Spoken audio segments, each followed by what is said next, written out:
Hello, everybody, and welcome to the Mayor Greg Fischer podcast. I am Mayor Greg Fischer. Our city is at an interesting point right now. It is April the 8th of 2021, and so we're kind of coming out of the pandemic right now. Vaccines are being administered at an all-time high. We're moving toward herd immunity. It's going to be a little while. If we keep our focus, we'll be in good shape on that. The economy is starting to recover. There's been a lot of dramatic plans announced by the federal government, the American Rescue Plan that comes with lots of resources to the city, the American Jobs Plan, and then there'll be the American Family Plan as well. And there's been a lot of really good announcements taking place in Louisville. We're making progress also on police reform, our work on advancing racial equity, but there are always challenges, and we can always do more, and we can always go faster. One of the things that the country is unfortunately experiencing, and it really started about last June timeframe or so, is an increase in gun violence and homicides here in Louisville and in most every city in America. It seemed to correlate with the pandemic as people weren't able to move around as much, as police officers withdrew from communities, as community-based organizations could not meet with their constituents. And so it's leading to this increase in violence we're seeing. So the timing is perfect for National Youth Violence Prevention Week as we start saying, how can we do a better job with investing in intervention and prevention and community mobilization? Reentry is part of the equation as well. Because when people think about violence prevention, a lot of people just think about the police. The police are just one part of it, okay? They're enforcement. I would rather us invest money up front before people have to deal with enforcement issues. And we'll be learning a lot about that during Youth Violence Prevention Week. So I'm very happy here to be joined by our guest, Miriam Ahmad of the Office for Safe and Healthy Neighborhoods, and Erica McFeeters of our youth team. And we're going to have a conversation about what's going on. So Miriam, why don't we start with you, longtime member of our Office for Safe and Healthy Neighborhoods. So you've kind of seen this arc of how things work in the community.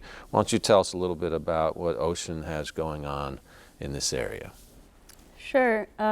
First, I would like to say thank you, Mayor, for the opportunity to be on this podcast with you, to share a little bit about the work of the Office for Safe and Healthy Neighborhoods and a project that's really important to my team and I, which is looking at all of the ways that young people's voices could be centered and elevated in the project initiatives and activities of the Office for Safe and Healthy Neighborhoods.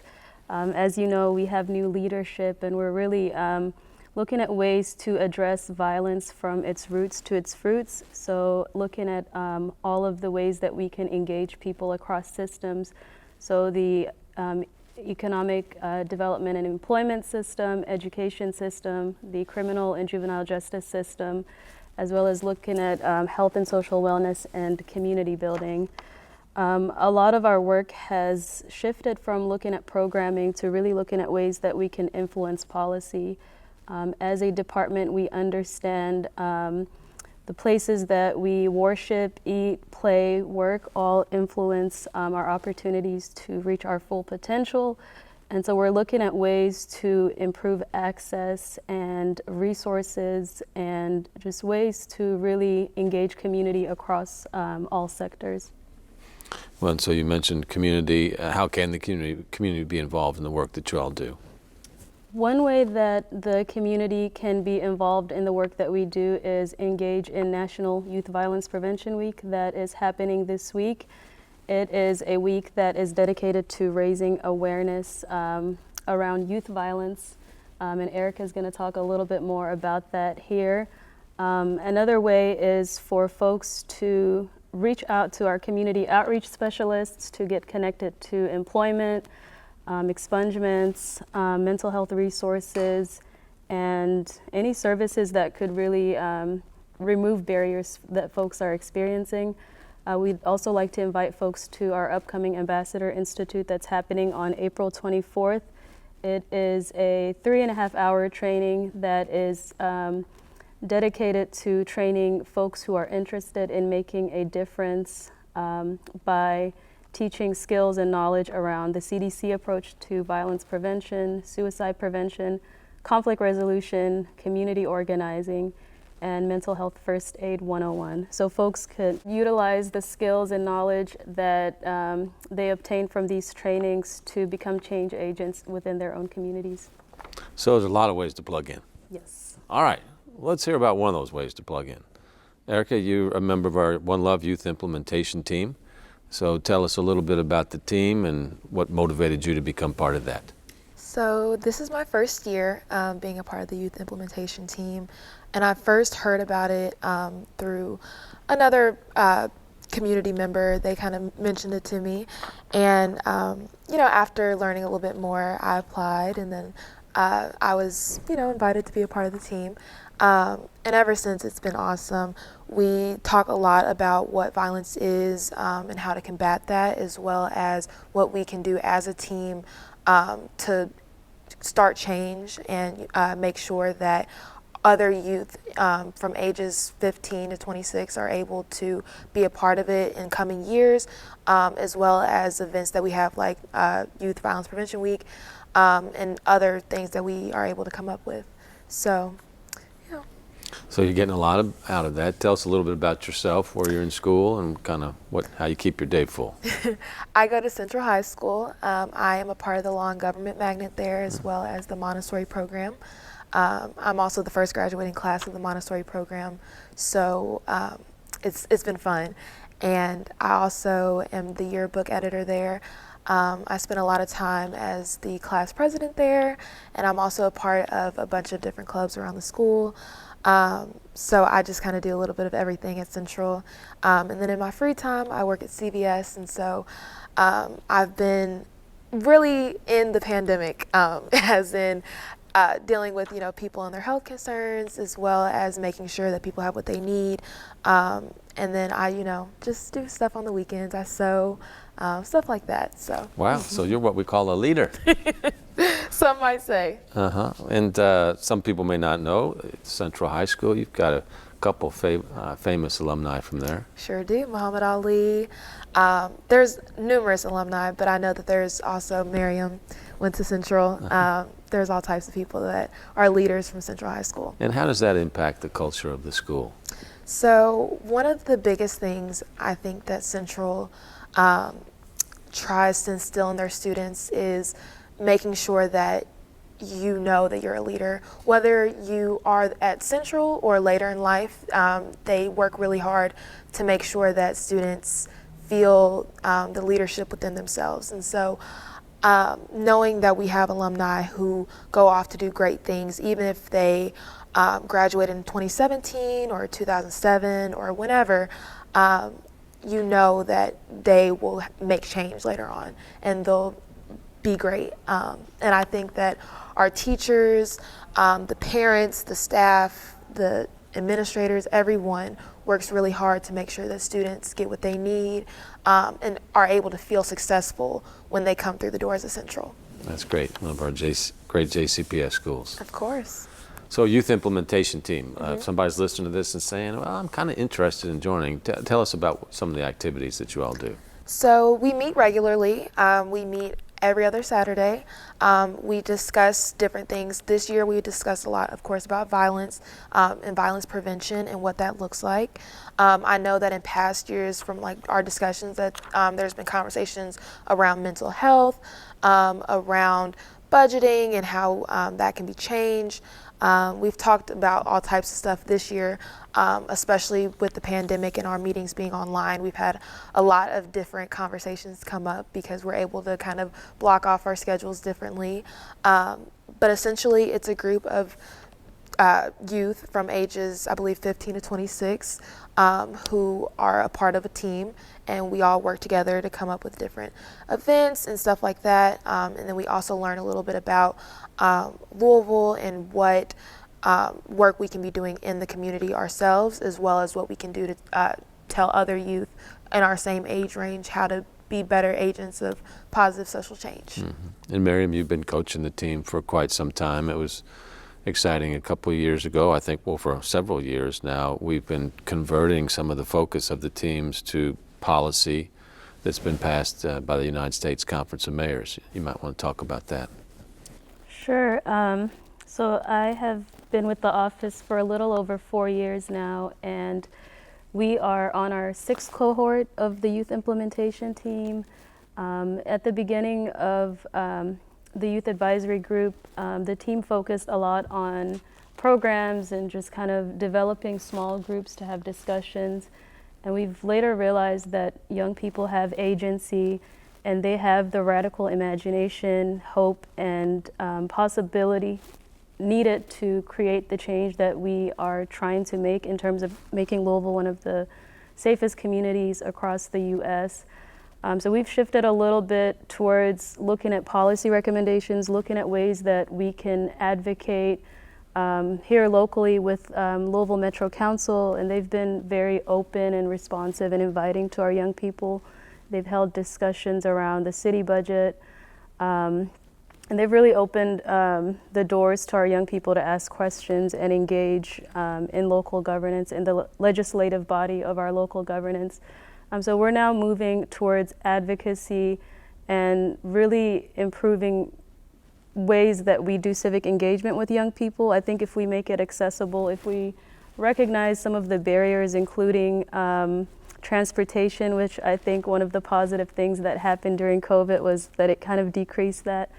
We've surprisingly seen consistent attendance and participation at our meetings because no one has to leave their house and drive to these meetings, or so I think that's one of the positive outcomes of COVID. But we've shifted towards policy recommendations, and Mayor, you've worked with our young people to push 2 bills through the United States Conference of Mayors that was centered around mental health and making restorative justice the default when it comes to young people coming across the justice system, becoming involved at a very young age.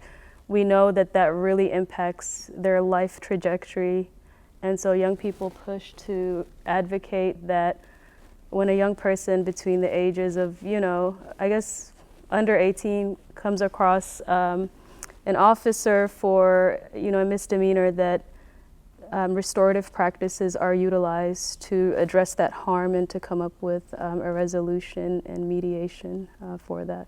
And it's been fabulous to see the work of the team kind of convert to policy and increased awareness. So, and I'm hopeful, obviously the summer and fall of 2020 was very active in Louisville and around the country in terms of marches for racial justice. And I think it's fair to say we're seeing an all-time high of people then saying, okay, how can we convert that energy to policy change?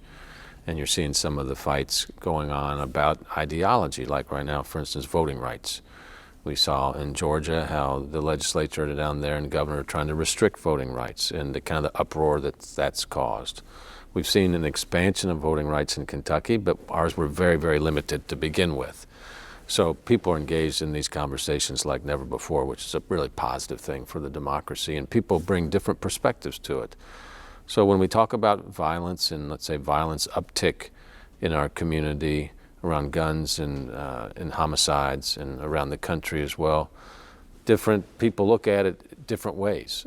How does our youth implementation team look at the increase in gun violence we're seeing in Louisville? So I think one of the biggest ideas that we've come across is that violence is usually a response. Violence is typically done to people and not for benefit. However, there could be benefits in violence in the sense that people who are inflicting harm on others feel the need to do it. And so we're looking at ways where we can nip those in the bud. How can we stop people from feeling like violence is the response? How can we stop people from feeling like there's benefits in violence? Or can we provide other benefits that removes violence out of the conversation? Are there ways that we can completely cut out violence as an option? So I think that violence as a whole to the youth implementation team is seen as something that is here in front of us, but it is also something that we are more familiar with than we realize, because it is all around us. It is in ways that might seem minuscule or irrelevant, but in fact it is very important. There is verbal abuse, physical abuse, and all sorts of violence that extends further than a lot of us probably realize. And so we've spent a lot of time defining violence and what that means, and how it really impacts youth. And we've always looked at it as something that really, really harms youth, especially within school systems or in the community, or on like a family level. Violence in all shapes and forms can really, like Miriam said, change the trajectory of a young person's life. And so we've really worked hard to focus on how to completely remove violence out of the equation. And much of your generation has grown up on social media, and we see a lot of the beefs that are taking place in the community that some lead to violence originate on social media. How do you all reflect on that and see that as part of an opportunity? Well, we have talked about how social media can be a good and bad tool. However, we try to really use social media in a positive way. Social media does have its benefits, but like you said, it can be the origin of a lot of violence. And so instead of contributing to that, we try to use Instagram and Twitter and things like that to promote the events that we have and the Ambassador Institutes and different things that we have. And for example, I know that next week our press conference, I believe it should be on Facebook Live. So making sure that events that we have are readily accessible for youth, whether it be on Facebook or Instagram or wherever. Just knowing that resources can be spread via social media is really important. And finding different ways, especially for us, we're creating profiles that will be on social media that can just be used as an inspiration for other youth or as a reflection point for people who see it. Just to know that there are young people who can help, or even just young people who have resources to help other young people. Great, and then just a kind of a last question. I mean, what's your advice that you give to peers to create a safer Louisville, and what are some of the ways that they can get involved to help us with violence prevention? So I really advise my peers to get involved, whether it's at school, whether it's in the community, wherever your heart desires. I always say that there is something out there for you. I started off just going to the public library and just reading there. I know that if I ever kept a book overdue, I could read it off there. So I automatically fell in love with that. And the next thing I knew, I got to high school and I was in book club.